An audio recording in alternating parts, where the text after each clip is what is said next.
Hello, one and all. My name is Kit, and welcome to Americans Learn. As always, we're so grateful to have you join us. Please be sure to like, comment, share, and subscribe, and hit that ring bell notification. That way, all of you are made aware we upload new content onto this YouTube channel. And if you've been following along with this series, we have been joining the one glorious individual named Gaius Julius Caesar and his campaign in Gaul to deal with the foul barbarians threatening the glory of Rome and its fledgling republic. Where we last left off, Gaius Julius Caesar finished up operations across the Rhine River in Germania, and now he is changing his targets once again and looking at the mystical island of Britannia. So let's follow along with Caesar's legions and go to the land of Britannia and win glory for Rome. Now, as always, we do ask our viewers and subscribers to please support the original content creators, Kings and Generals. Please be sure to support their channel. They do great work and put a lot of attention and detail to all the videos that they upload onto their YouTube channel. So do the right thing and support the original content creators too. The link to this video is in the description box below. The original link is in the description box below. And one other important side note, all of our Roman videos are sponsored by the Guild of Millers. True Roman bread for true Romans. So there you go. I have been binge watching HBO's Rome, and I forgot about the glorious Guild of Millers, and the glorious bread that they provide for true Romans. So there you go. Since I'm in charge of the ones and twos, let's get ready to play this video and win glory for Rome and Britannia. The campaign was a proof, not only to the Germans but also to Caesar's rivals in Rome, that he could overcome anything and do as he pleased. Caesar's next ambition, Britain, was once again a perfect propaganda target. The island was on the edge of the known world and rumoured to be a land of monsters and vast riches. Wow. It had remained effectively untouched, and bringing it into Rome's sphere of influence would be a significant achievement. According to Caesar, the Britons had provided some of the Gallic tribes with the resources needed to make war. While this was a weak casus belli, Caesar was, by now, effectively doing what he wanted with little oversight. He began gathering intel from the Gallic merchants and sent a small reconnaissance force to the island, whilst he mustered the ships he used against the Veneti and prepared to cross with the 7th and 10th Legion. So think about how interesting that is in antiquity.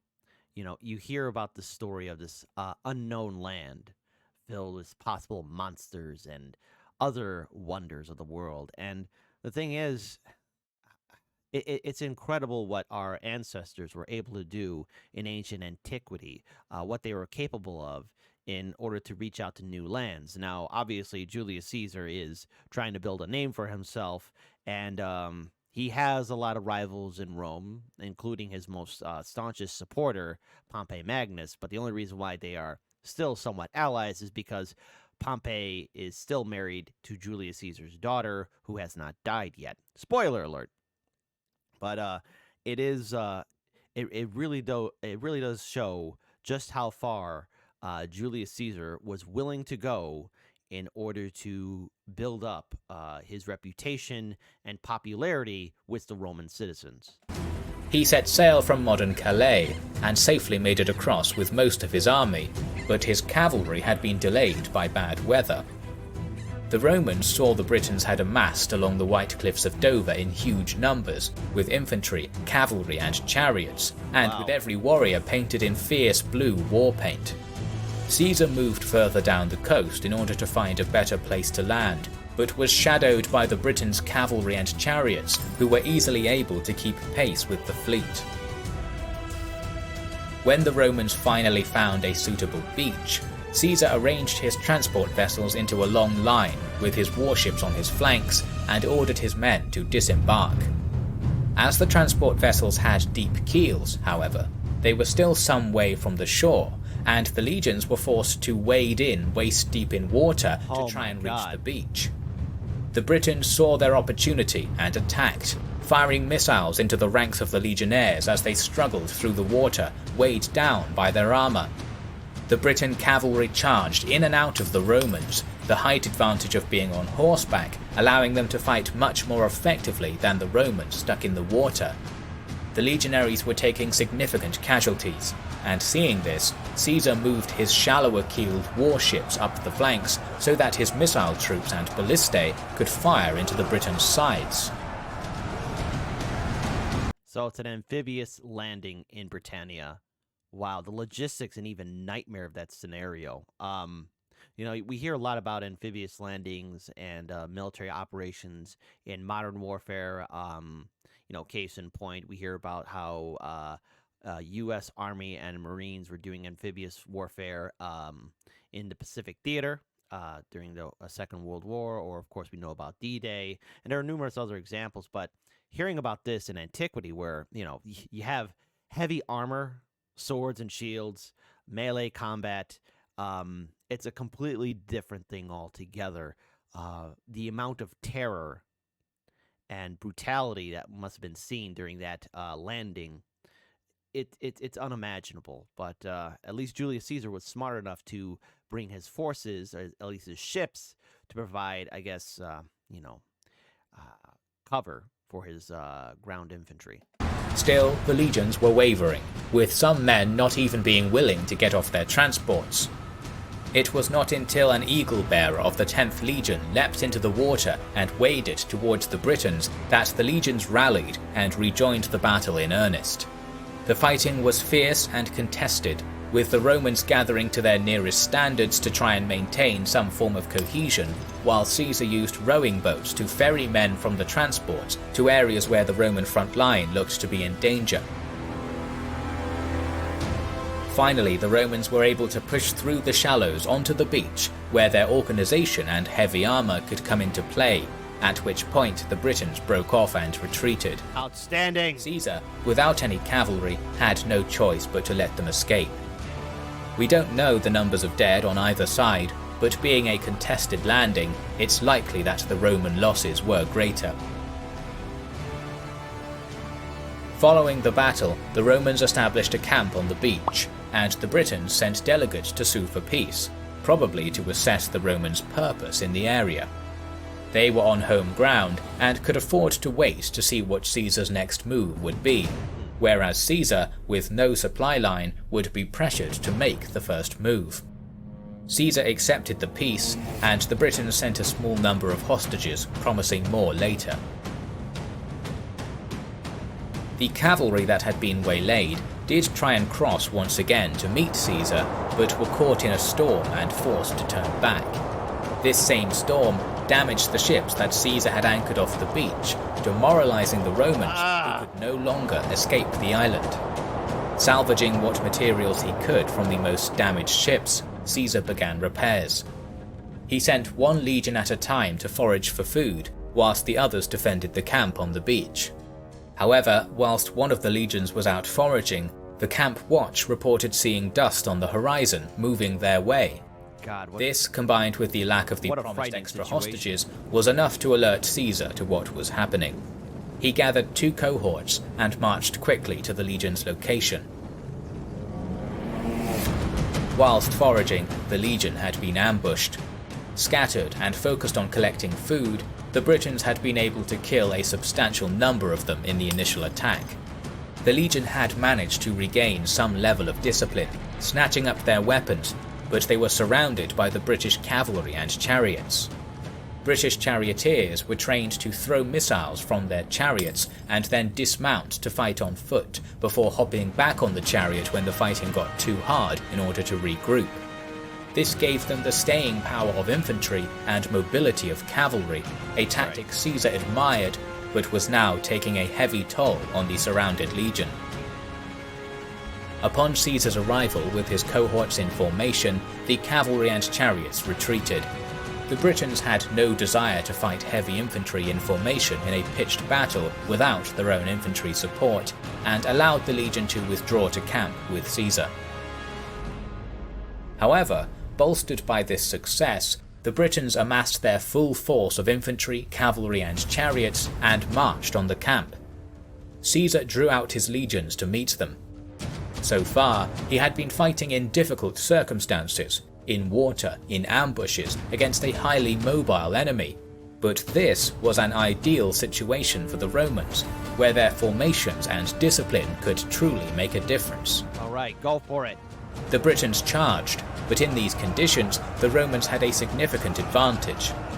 Whilst the chariots and cavalry had proved highly effective against small groups of Roman infantry, with the legions in a cohesive line, they now had little effect. The Britons quickly caught on to this fact and disengaged, their chariots and cavalry leaving the battlefield. The Roman infantry was now able to surge forward and catch a portion of the Briton infantry, routing it completely. The Britons were excellent at hit-and-run tactics and ambushes, but in set-piece battles, the Romans were far superior. That's an example of, again, pride is taking hold of the people of Britannia, the tribes in Britannia. If they just kept to it with their tactics of hit and run, they could have worn down Caesar. They could have effectively kill him piece by piece. But I guess the fact that they had some substantial victories must have overwhelmed their senses of understanding their situation. Because again, at this point right now, Caesar's legions are veterans of numerous campaigns. And if you put them in the ideal terrain and perfect scenario, they are going to be an unstoppable juggernaut. It really shows just what happens when the Roman legions are given everything to work for their advantage and just how unstoppable they truly can be. Once again, the Britons sent a peace delegation, and Caesar, knowing that his options were limited and that he did not have enough resources to carry out a full campaign, accepted and then hastily withdrew from the island during the night. However, on his way back to Gaul, 2 ships were blown off course in a storm. 300 Romans were stranded and surrounded by a Belgae tribe, the Morini, who Caesar had only recently subjugated and were keen for spoils and revenge.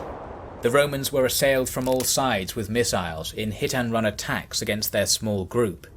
Caesar caught wind of this and gathered as much cavalry as he could to personally lead them to the men's rescue, managing to ride down the Gauls and save the Romans with only minimal casualties. Well, again, I got to say that's outstanding for what Julius Caesar did, and it shows his willingness to fight for his men. Of course, let's face it, Caesar is a general and a politician, and he does care about his own ego and pride, but, again, he is nothing without his military, and the fact that he went to save 300 Romans who were blown off course, it sends a message to the rest of his legions. Caesar will come after you.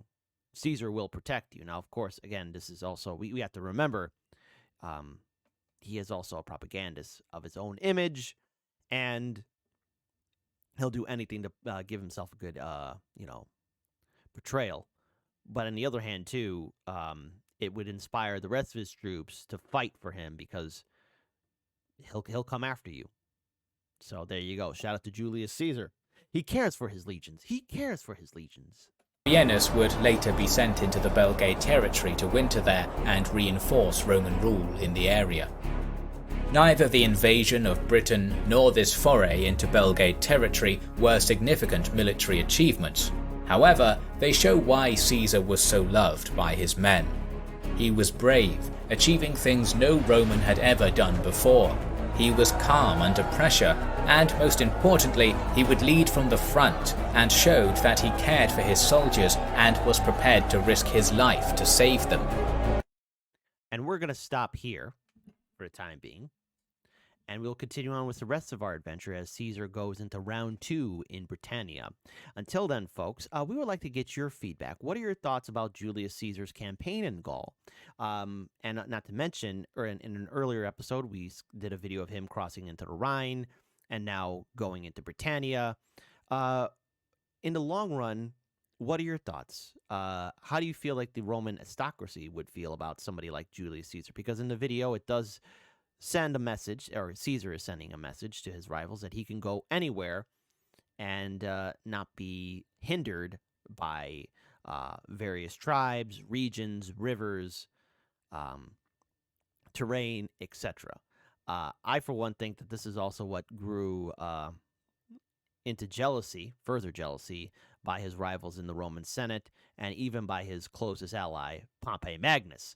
So we will continue on with Julius Caesar's glorious campaign in Gaul. The next time we watch this video or you join us, we'll be continuing on with our glorious campaign in Britannia, round 2. And be sure to buy your bread only from the Guild of Millers. True Roman bread for true Romans. And if you're a true Roman, you'll be sure to like, comment, share, and subscribe and hit that ring bell notification. That way you're made aware when we upload new content onto Americans Learns. And also on top of that as well, please be sure to support Kings and Generals. Outstanding content from them as always. Until then, take care and be safe, folks.